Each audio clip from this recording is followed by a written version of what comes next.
Assalamualaikum warahmatullahi wabarakatuh. Halo para santri SMP Muhammadiyah Sinar Fajar Jawas.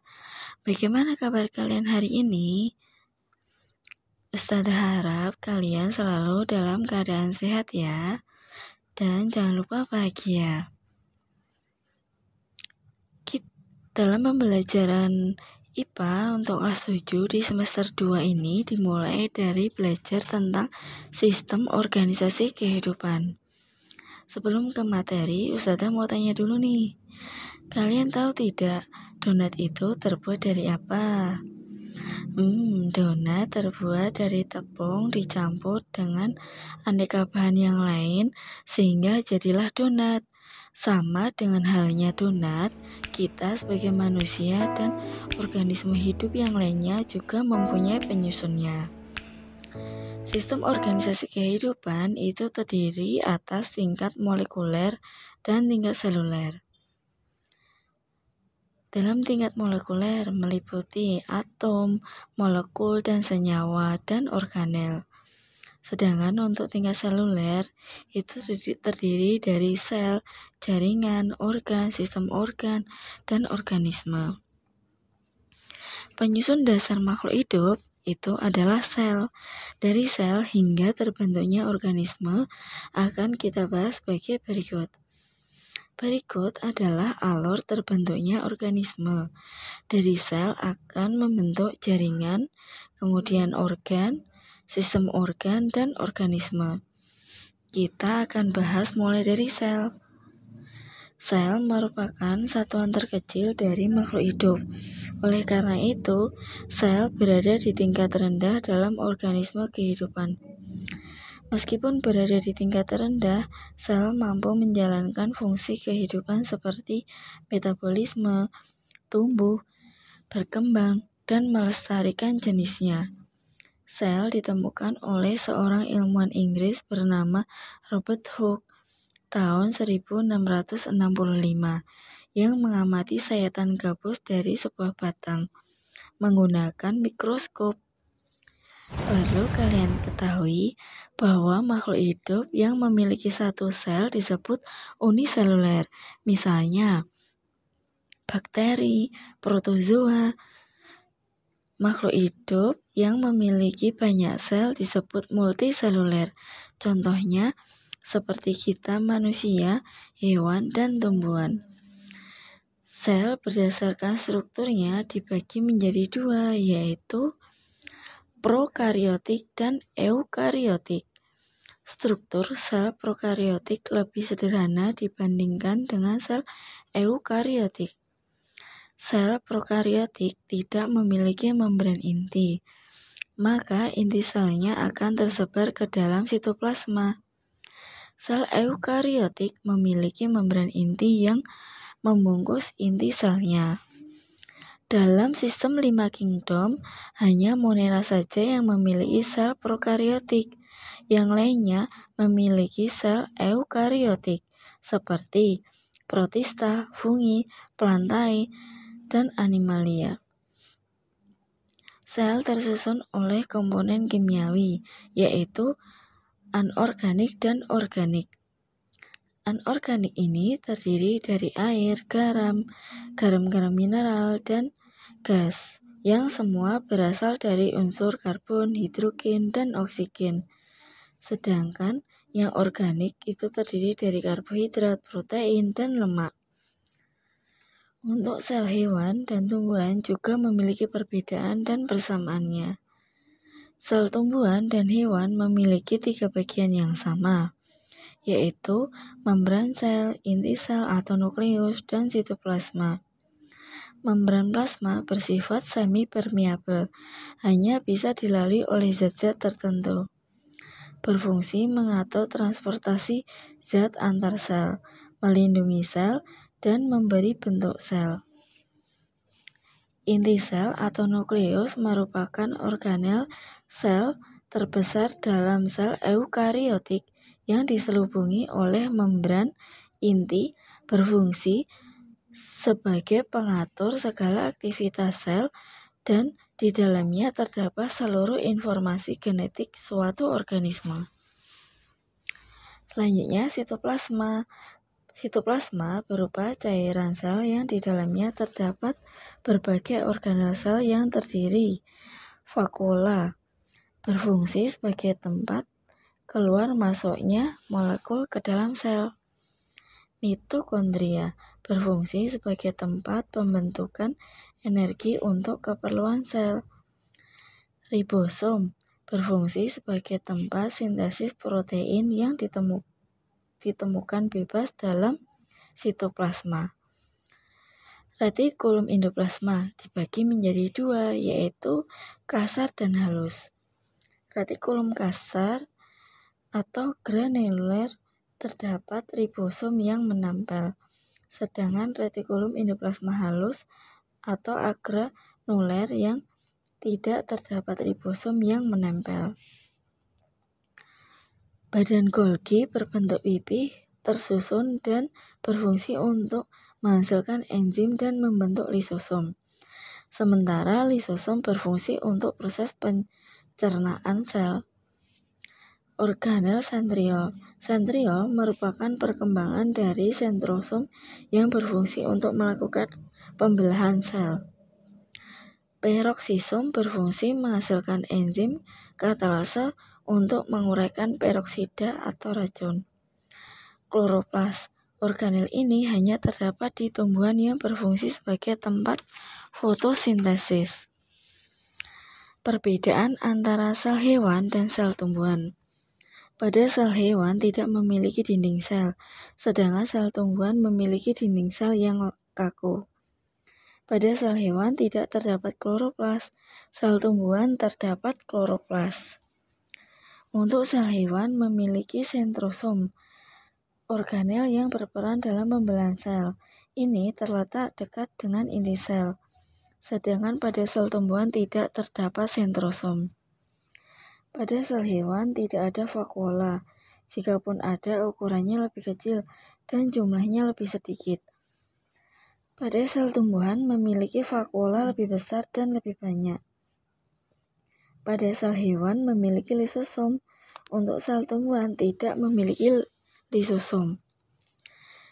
Sel yang sudah dibahas tadi ketika berkumpul dengan bentuk dan fungsi yang sama akan membentuk sebuah jaringan. Nah, jaringan hewan dan jaringan tumbuhan berbeda susunannya. Mari kita bahas dulu tentang jaringan hewan. Jaringan hewan terdiri atas jaringan epitel. Bentuknya dapat pipih, kubu, tabung, atau silinder.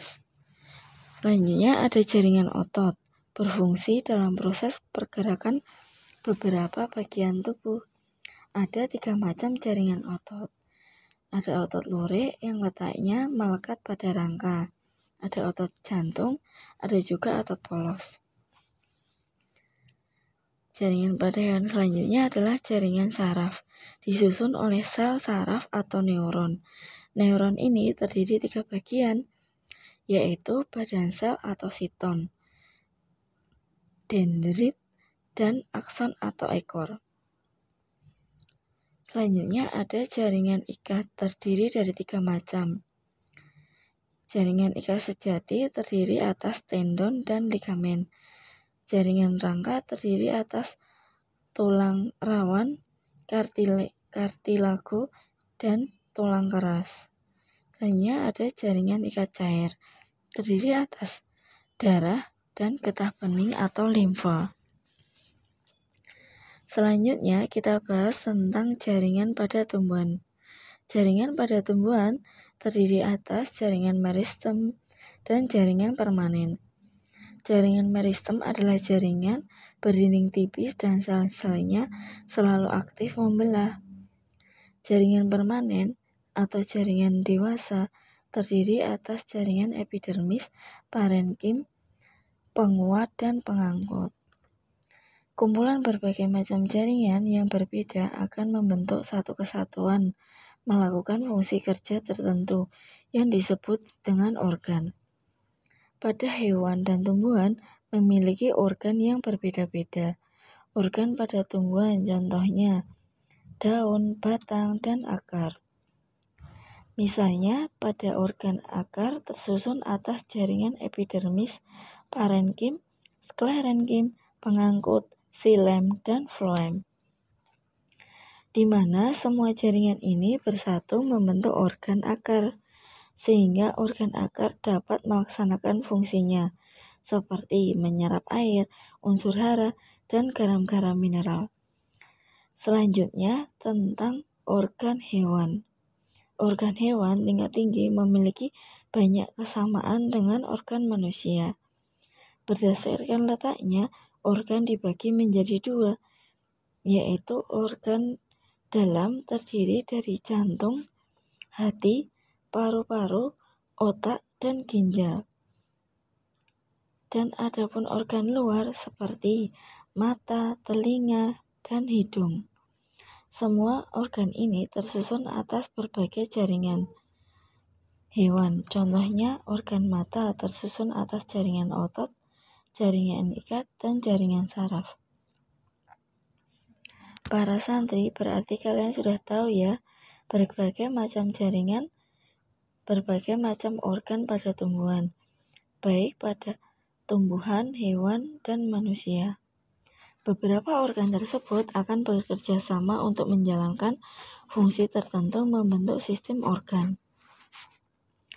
Sistem organ pada hewan dan manusia ini dalam tubuh kita, misalnya ada 1. Sistem pencernaan, 2. Sistem respirasi, 3. Sistem peredaran darah, 4. Sistem saraf, 5. Sistem ekskresi, 6. Sistem reproduksi, 7. Sistem rangka, 8. Sistem otot, 9. Sistem integumen, 10. Sistem kelenjar endokrin. Nah, pada sistem pencernaan ini terdiri atas mulut, kemudian kerongkongan, lambung, hati, kantong empedu, usus, halus, pankreas, usus besar, serta anus. Sedangkan pada sistem respirasi terdiri atas hidung, trakea atau tenggorokan, kemudian ada bronkus, dan paru-paru. Dalam sistem peredaran darah ini terdiri atas jantung, pembuluh darah, serta darah, sel darah merah, sel darah putih, dan trombosit. Untuk sistem saraf terdiri atas otak, sumsum tulang belakang, serabut saraf, serta alat indera. Untuk sistem ekskresi terdiri atas organ-organ ekskresi, yaitu paru-paru, hati, ginjal, dan kulit. Untuk sistem reproduksi adalah sistem yang mengatur kemampuan makhluk hidup untuk menghasilkan generasi baru yang sama dengan jenisnya. Sistem rangka terdiri atas tulang, kartilago atau tulang rawan. Sistem otot tersusun oleh beberapa otot yang berperan dalam gerak dan berpindahnya tubuh atau lokomosi. Sistem integumen ini terdiri atas 2 lapisan, yaitu bagian luar epidermis dan bagian dalam dermis. Hormon yang dihasilkan oleh organ khusus yang dikenal dengan nama kelenjar endokrin. Sistem kelenjar endokrin yang utama terdiri atas pituitari, kemudian ada tiroid, ada paratiroid, ada adrenal, ada pankreas, testis pada laki-laki, dan ovarium pada perempuan. Kumpulan dari semua sistem organ ini akan membentuk suatu organisme seperti kita manusia, hewan, dan tumbuhan. Dari yang kita pelajari, kita bisa simpulkan bahwa kita tersusun dengan begitu kompleksnya dari jutaan sel hingga miliaran yang menjalankan fungsi masing-masing sehingga membentuk organisme seperti kita. Oleh karena itu, kita harus mensyukuri apa yang telah Allah berikan kepada kita. Sekian pembelajaran pada sistem organisme kehidupan. kurangnya mohon maaf. Wassalamualaikum warahmatullahi wabarakatuh.